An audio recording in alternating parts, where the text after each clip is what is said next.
لا جديد يذكر ولا قديم يعاد. النادي الأهلي بطلا للدوري المصري للمرة ال 44 في تاريخه، وطبعا كلنا عارفين الكلام ده، وكلام خلاص الأهلي عودنا على ان هو ينيم الناس كلها، ينيم الفرق كلها وياخد الدوري. دي حاجة مفروغ منها. الحاجة المهمة جدا واللي انا دخلت الفيديو علشان اتكلم فيها هي محمد مجدي قفشة. محمد مجدي قفشة يا جماعة، يعني بيقول لنا كل يوم، بيقول لنا انا ما اقعدش دكه. كل يوم بيقول لنا انا ما اقعدش دكه. الراجل ده انا مش فيديو واحد، الراجل ده انا عملت بسببه كذا فيديو واقول فيه ان محمد مجدي قفشه ما يقعدش دكه، اقول ان محمد مجدي قفشه يلعب على اي حد، مع احترامي للجميع يعني.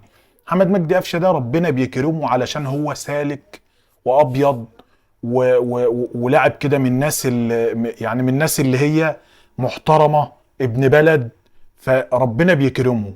الراجل نزل النهارده شوط تاني خد رجل المباراه. طبعا هو مش عشان الهدف، الراجل لعب مباراه كويسه، الراجل لعب شوط تاني ولا اروع.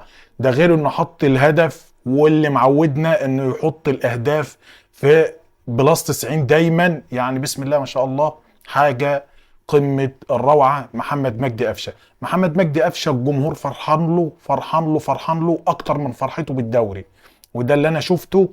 ويعني الحفاوه اللي الجمهور بيكلم محمد مجدي قفشه بيها وبيحيي محمد مجدي قفشه بيها، دي بتدل ان محمد مجدي قفشه حاجه قمه الجمال والروعه. فمحمد مجدي قفشه يا جماعه بيقول لنا انا موجود. محمد مجدي قفشه يلعب منتخب مصر وما يقعدش على حد. محمد مجدي قفشه نجم، نجم والله، ولاعب مجتهد جدا وخلوق جدا وابن بلد جدا وشخصيه محترمه جدا. طبعا في ناس مش هتأيدني في الكلام ده، وفي ناس هتقول محمد مجدي قفشه مين ومش عارف ايه والكلام ده كله. طبعا كل واحد وله وجهه نظره، ولكن محمد مجدي قفشه بيثبت للجميع ان هو جدير بالمركز اللي هو بيلعب فيه، وهو جدير بانه يلعب في النادي الاهلي، وهو جدير بالبطولات اللي بياخدها. محمد مجدي قفشه بيصنع تاريخ مع النادي الاهلي.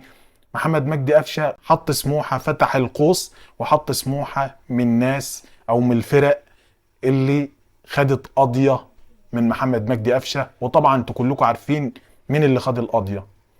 ولكن محمد مجدي قفشه مهما اتكلمت مش هتكلم على احترامه وادبه واخلاقه، ده غير فنياته وغير اسلوبه جوه الملعب وغير حاجات كتير. طبعا انا واحد من الناس، انا مش فرحان بالدوري ال 44 لانها انا اتعودت ان انا اخد الدوري، ولكن فرحان بمحمد مجدي قفشه ومبسوط له جدا جدا جدا. انا عامل الفيديو ده سريعا سريعا يعني، ولكن كنت بتكلم وحابب اتكلم على محمد مجدي قفشه لانه من اللاعيبه المهمه جدا جدا لمنتخب مصر وللنادي الاهلي.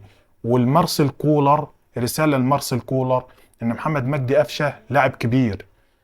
انت حطيته في دماغك، لكن اللاعب ده بيدي للنادي الاهلي وبيحب النادي الاهلي، وتحدى ناس كتير جدا علشان يلعب في النادي الاهلي، وهو حابب يلعب في النادي الاهلي.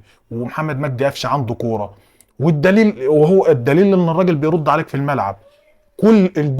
محمد مجدي قفشه الناس كلها سابت الاحتفال وسابت اللعيبه كلها وراحت لمحمد مجدي قفشه. ده يدل ان محمد مجدي قفشه الناس بتحبه والناس بتحترمه، بغض النظر عن ان هو اوقات مستواه بيكون نازل شويه. ولكن انا شايف ان محمد مجدي قفشه في المكان ده احسن لاعب في المكان ده في مصر. ومبروك لكل الاهلاويه الدوري ال 44، وكل يعيش الوهم، والاهلي بطل الدوري.